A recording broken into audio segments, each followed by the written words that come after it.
جس میں 3 بھاپ اڑاتی چائے کی پیالیاں نظر آ رہی تھیں۔ اس نے ہمارے سامنے ٹرے رکھ دی اور خود اطمینان سے ہمارے سامنے زمین پر آلٹی پالٹی مار کر بیٹھ گیا۔ تمہارا نام کیا ہے خان صاحب؟ میں نے گرما گرم چائے کی چسکی لیتے ہوئے پوچھا۔ ہمارا نام غضب گل ہے صاحب، اس نے سادہ لہجے میں جواب دیا تو بے اختیار ہم تینوں کے چہروں پر مسکراہٹ دوڑ گئی۔ بھائی واہ، بڑے غضب کا نام ہے، یہ نام کس نے رکھا تھا؟ عثمان نے اسے چھیڑتے ہوئے کہا۔ یہ نام ہمارے دادا نے رکھا تھا، ہمارا باپ بتاتا ہے کہ یہ نام پہلے ہمارا پردادا کا تھا۔ غضب گل نے عثمان کے طنز کو سمجھے بغیر ایک گہری سانس لے کر جواب دیا۔ اور تمہارے باپ کا نام کیا ہے؟ سالار صاحب نے پوچھا۔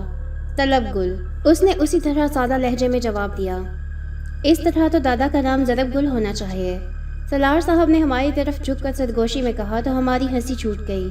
بری بات ہے، اس طرح کسی کے نام کا مذاق نہیں اڑانا چاہیے، میں نے ہنسی کو ضبط کرتے ہوئے بظاہر سنجیدہ لہجے میں کہا۔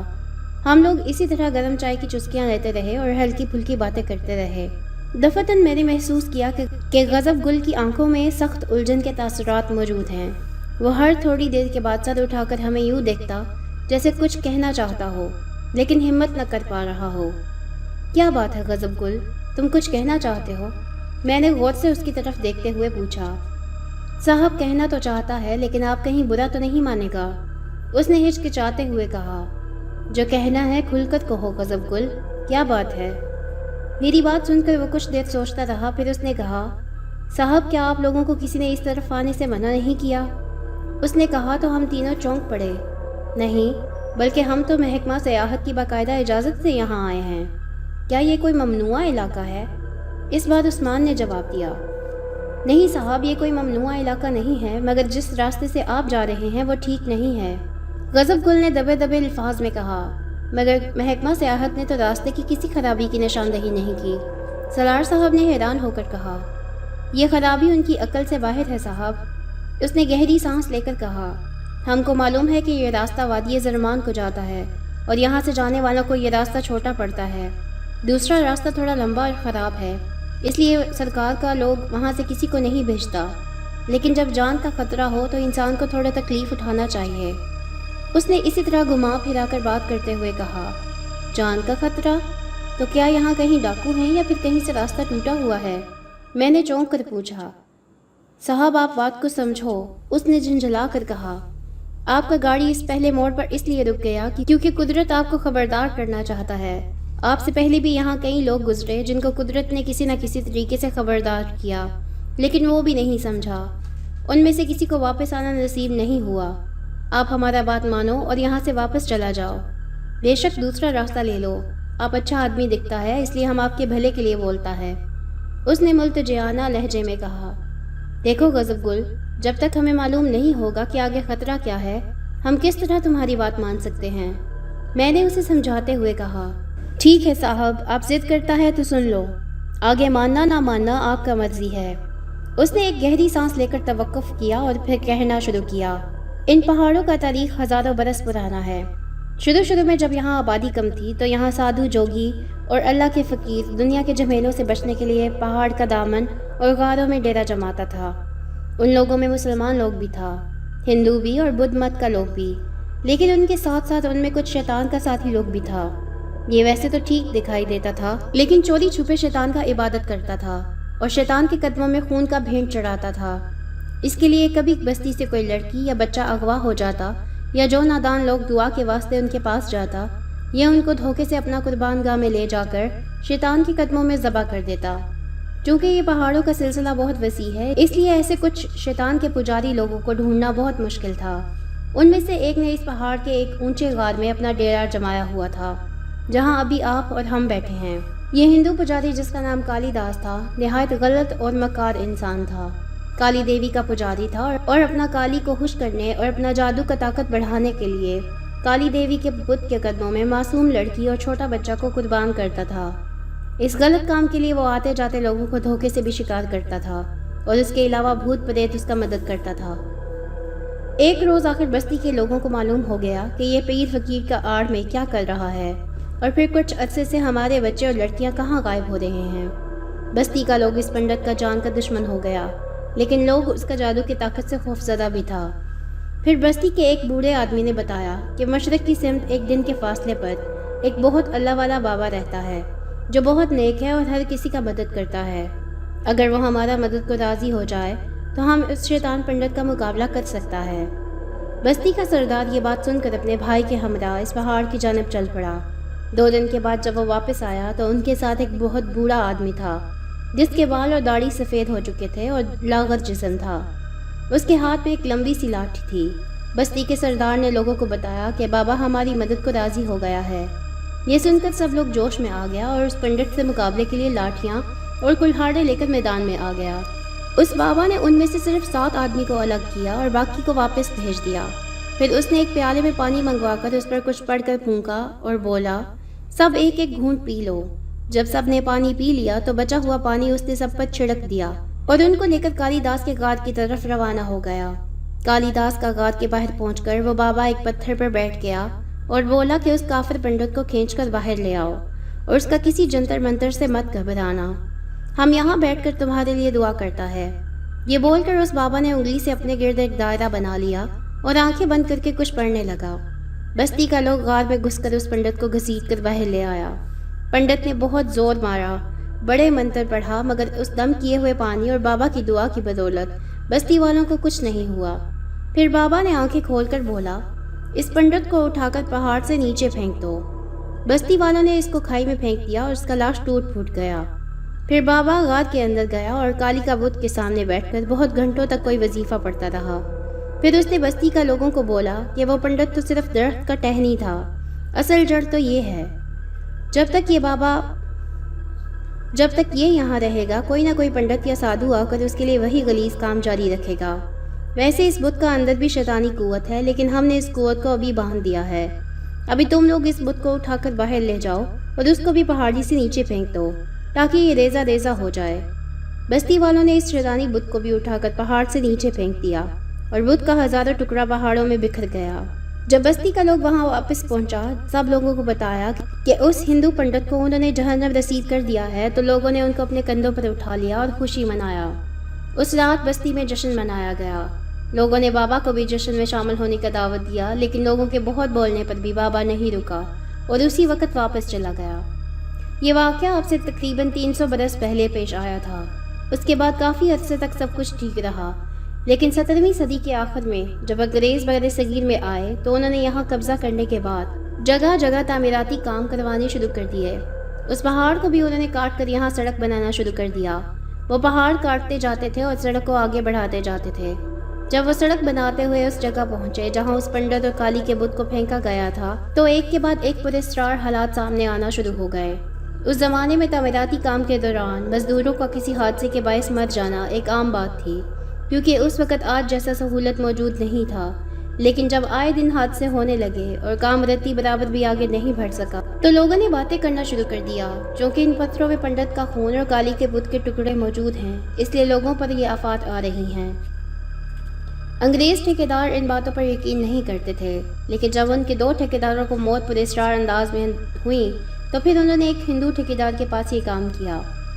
اس نے یہاں آ کر پہلے پوجا پاٹ کروائی اور جانوروں کی بھینٹ چڑھائی، پھر کام شروع کیا۔ اس بات کوئی حادثہ نہیں ہوا اور وادی زرمان تک یہ سڑک مکمل کر لی گئی۔ لوگوں نے وادی تک آنے جانے کے لیے اس راستے کو استعمال کرنا شروع کر دیا۔ پہلے تو کچھ نہیں ہوا، لیکن ٹھیک 1 سال بعد بستی کا 6 لوگ اپنی جان سے ہاتھ دھو بیٹھا جب وہ اپنے حجت پر سامان لے کر وادی کی طرف جا رہا تھا۔ اسی جگہ جہاں یہ سڑک کا کام رک گیا تھا، وہاں پہنچتے ہی پہاڑ سے ایک چٹان لڑکتا ہوا ان پر آ گرا اور ان کو رونتا ہوا کھائی میں جا گرا۔ تب سے اب تک ہر سال اس جگہ ان دنوں کوئی نہ کوئی جان لیوا حادثہ ضرور ہوتا ہے۔ لوگ بولتا ہے کہ اس جگہ ابھی تک شیطان کا قبضہ ہے اور وہ یہاں سے گزرنے والے کو کالی داس کا بھینٹ چڑھا دیتا ہے۔ تب سے بستی کا لوگوں نے اس جگہ سے گزرنا چھوڑ دیا۔ اب بھی وہاں ہر سال کسی نہ کسی کا خون ضرور بہتا ہے، کیونکہ آپ جیسا لوگ بھولے بھٹکے اس طرف آ نکلتا ہے۔ جو عقل مند ہوتا ہے وہ اپنا جان بچا کر واپس بھاگ جاتا ہے، اور جو ضد کرتا ہے اس کا لاش اگلے دن کھائی میں ملتا ہے۔ جس موڑ پر آپ کا گاڑی رکا ہوا ہے وہ اس سڑک کا پہلا موڑ کہلاتا ہے۔ اس حساب سے وہ منحوس جگہ 16واں موڑ کے بعد آتی ہے۔ آپ ہم کو بھلا دکھائی پڑتا ہے، اس لیے آپ کو یہ ساری بات بتا کر ہم آپ سے درخواست کرتا ہے کہ آپ یہاں سے جان بچا کر واپس چلا جاؤ۔ اتنا کہہ کر غضب گل خاموش ہو گیا اور پر امید نظروں سے ہماری طرف دیکھنے لگا۔ ہم تینوں خاموش بیٹھے یہ عجیب و غریب داستان سن رہے تھے۔ اس کی بات ختم ہوئی تو ہم حیران و پریشان نظروں سے ایک دوسرے کی طرف دیکھنے لگے۔ میرے پورے جسم میں سنسنی کی لہریں دوڑ رہی تھیں۔ سالار صاحب کی آنکھوں میں بھی خوف کی پرچھائیاں رقص کرتی نظر آ رہی تھیں اور عثمان کے چہرے پر بھی الجھن کے تاثرات نمایاں تھے۔ تم سیاحوں کو یہ کہانی سنانے کے لیے کتنے پیسے لیتے ہو؟ دفتن عثمان نے خود پر قابو پا کر مسکراتے ہوئے کہا۔ نہیں صاحب، نہ یہ کہانی ہے اور نہ ہم کسی سے پیسہ لیتا ہے، ہم نے آپ کو وہ بتایا جو سچ ہے۔ غضب گل نے گویا برا مانتے ہوئے کہا۔ بس بس رہنے دو، یہ سب سیاحوں سے پیسے بٹورنے کے ڈھونگ ہیں۔ تم لوگ ہمدردی کا ڈرامہ کر کے لوگوں کو اچھا بیوقوف بنا لیتے ہوں گے۔ یہ کہہ کر عثمان اپنی جگہ سے اٹھ کھڑا ہوا۔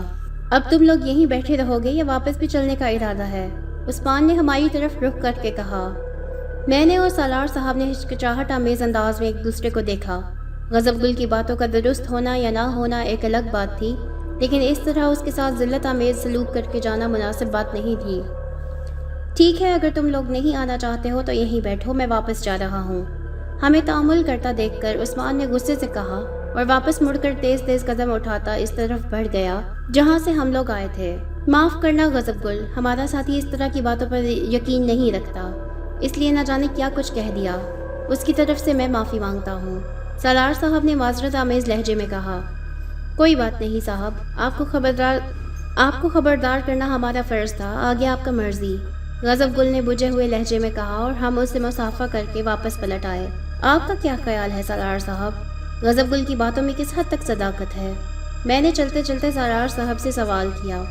بھائی ہو سکتا ہے اس واقعے میں فسانے کی آمیزش ہو، لیکن کچھ نہ کچھ تو ضرور ہوا ہوگا، ان چیزوں کے وجود سے انکار تو نہیں کیا جا سکتا نا؟ سالار صاحب نے کہا۔ تو کیا واپس جا کر سب کو اس کے بارے میں بتا دیں اور واپس روانہ ہو جائیں؟ میں نے حیران ہو کر کہا۔ اس طرح کی حماقت کرنے کے بارے میں سوچنا بھی مت۔ اچانک ایک طرف سے عثمان کی آواز آئی۔ ہم نے چونک کر آواز کی سمت دیکھا۔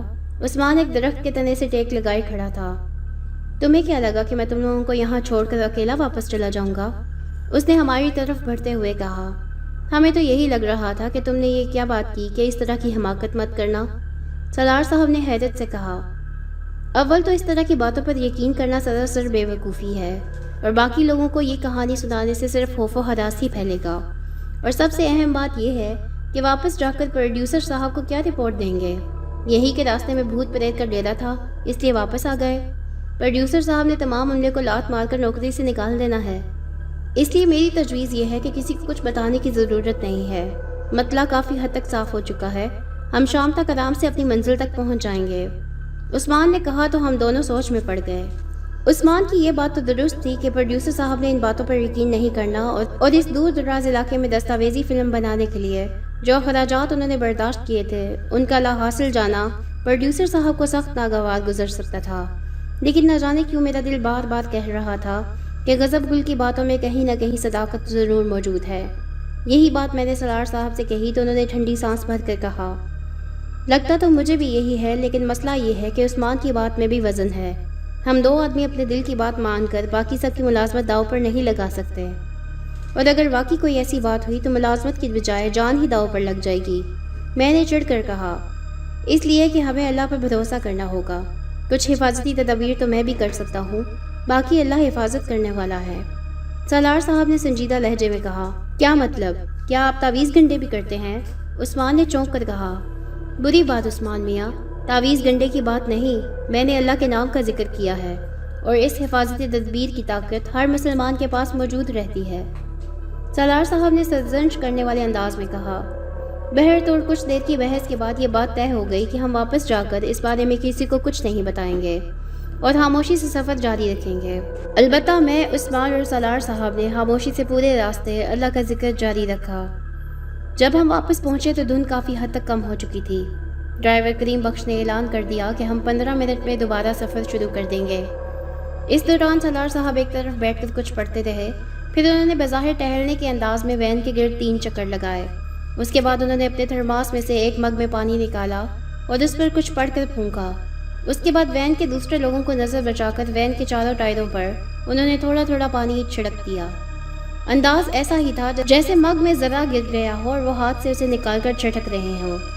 کچھ دیر بعد وین سٹارٹ ہو گئی اور ہم نے اپنا سفر دوبارہ شروع کر دیا۔ مسلسل آیت الکرسی کا ورد کرتے رہنا، اور چاہے کسی طرح کے بھی حالات ہوں اس ذکر کو توڑنا مت، سالار صاحب نے ہماری طرف جھک کر سرگوشی میں کہا، اور ہم نے اس بات میں سر ہلا دیا۔ میرا دل تیزی سے دھڑک رہا تھا، آگے کچھ تو ہونے والا تھا۔ ہم تینوں کے علاوہ کوئی اس اندیکھے خطرے سے باخبر نہیں تھا۔ جوں جوں وین آگے بڑھ رہی تھی، راستہ مزید پرپیچ اور پرخطر ہوتا جا رہا تھا۔ غضب گل کے بقول وہ جگہ 16ویں موڑ پر واقع تھی جہاں ان مردود شیطانی قوتوں کا قبضہ تھا۔ جوں ہی وین کسی موڑ سے گزرتی تھی، میں دل ہی دل میں گنتی کرتا جا رہا تھا کہ اب کتنے موڑ گزر چکے ہیں اور کتنے موڑ باقی ہیں۔ ابھی ہم 15ویں موڑ سے کچھ دور ہی تھے کہ اچانک گڑگڑاہٹ کی زوردار آواز آئی تو ہم سب نے چونک کر آسمان کی جانب دیکھا۔ آسمان پر بادل موجود تھے، لیکن یہ بادل اتنے گہرے نہیں تھے جن سے گڑگڑاہٹ کی آواز آتی۔ اسی اثنا میں ایک چھوٹا سا پتھر آ کر ہماری کھڑکی کے شیشے پر لگا۔ کیا یہاں پتھروں کی بارش بھی ہوتی ہے؟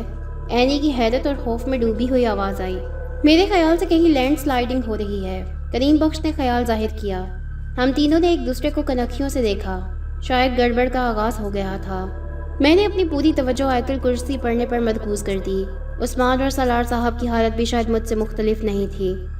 وین اب 16واں موڑ کاٹ رہی تھی۔ یہی وہ جگہ تھی جہاں غضب گل کے مطابق اس ہندو پنڈت اور کالی داس کا خون اور کالی کے بت کے ٹکڑے شامل تھے۔ اگر یہ واقعی سچ تھا تو اگلے چند قدم پر موت کسی انجان روپ میں ہماری منتظر تھی۔ کریم بخش مستعدی سے ڈرائیونگ کر رہا تھا۔ اچانک اوپر کی سمت سے گڑگڑاہٹ کی آواز آئی۔ پہاڑ سے پتھر گر رہے تھے۔ ایک بہت بڑا پتھر لڑکتا ہوا ہماری وین کی جانب بڑھ رہا تھا۔ کریم بخش نے اچانک وین کی رفتار بڑھا دی اور ہماری وین پتھر کی سڑک پر گرنے سے صرف ایک لمحہ پیشتر آگے بڑھ گئی۔ وین میں ایک ساتھ کئی خوف بھری چیخیں بلند ہوئیں۔ موت کا کھیل شروع ہو چکا تھا۔ پہاڑ سے مسلسل چھوٹے بڑے پتھر گرنا شروع ہو گئے تھے۔ کریم بخش کی کوشش تھی کہ کسی طرح وین کو ان پتھروں کی بارش سے بچا کر نکال لے جائے۔ میری نظر ایک اور چٹان پر پڑی جو لڑکتی ہوئی ہماری جانب بڑھ رہی تھی۔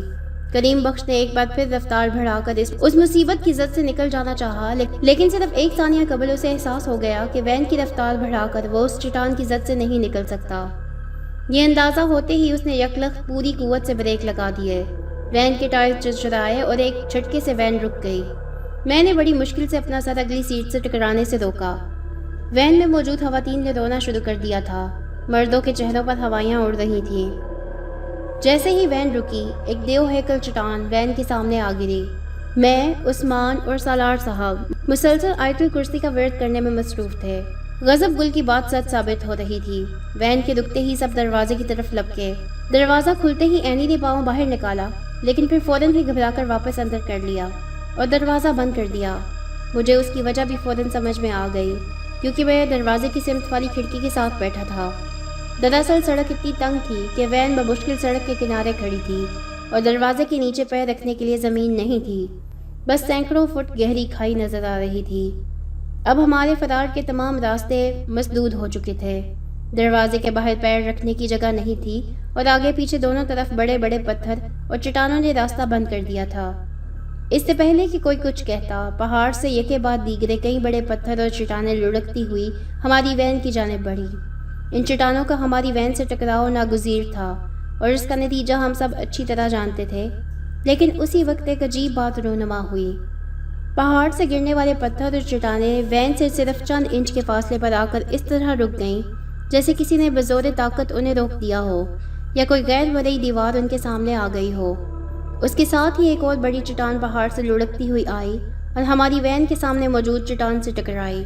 اس ٹکراؤ کے نتیجے میں سڑک پر پڑی ہوئی چٹان میں حرکت پیدا ہوئی اور دونوں چٹانیں لڑکتی ہوئی کھائی میں جا گریں۔ راستہ صاف ہوتے ہی کریم بخش نے حاضر دماغی کا مظاہرہ کیا اور یکلخت وین پوری رفتار سے آگے بڑھا دی۔ وین ایک جھٹکے سے آگے بڑھی اور ارد گرد بڑے پتھروں کے درمیان سے نکلتی ہوئی چلی گئی۔ اس کے بعد کریم بخش نے منزل پر پہنچنے تک کہیں بھی وین کی رفتار کم نہیں کی، لیکن اس کے بعد کہیں کوئی ناخوشگوار واقعہ پیش نہیں آیا۔ منزل پر پہنچ کر جب وین رکی تو سب نے سکون کا سانس لیا اور وین سے نیچے اتر آئے۔ سب آپس میں اس عجیب و غریب واقعے پر تبصرہ کر رہے تھے۔ میں، عثمان اور سالار صاحب باقی لوگوں سے ہٹ کر کھڑے ہو گئے۔ یہ کس طرح ہو گیا سالار صاحب؟ ہماری موت یقینی تھی۔ عثمان نے حیرت سے کہا، یہ تو بالکل انہونی ہو گئی، بھلا ایسا کس طرح ممکن ہے؟ اس نے بھی تعجب سے کہا، اس سے پہلے کہ سالار صاحب کچھ کہتے، ایک آواز ہوا کے دوش پر لہراتی ہوئی ہمارے کانوں سے ٹکرائی۔ جن لوگوں نے اللہ پر بھروسہ کیا اور اللہ کا نام لیتے رہے، انہیں کوئی شیطانی طاقت ذرا بھر بھی غضب نہیں پہنچا سکتی۔ بے شک اللہ ہر چیز پر قادر ہے۔ ہم تینوں نے حیرت سے ادھر ادھر دیکھا، لیکن آس پاس کوئی موجود نہیں تھا، اور وین کے باقی لوگ اس طرح باتوں میں مصروف تھے جیسے انہوں نے کچھ سنا ہی نہ ہو۔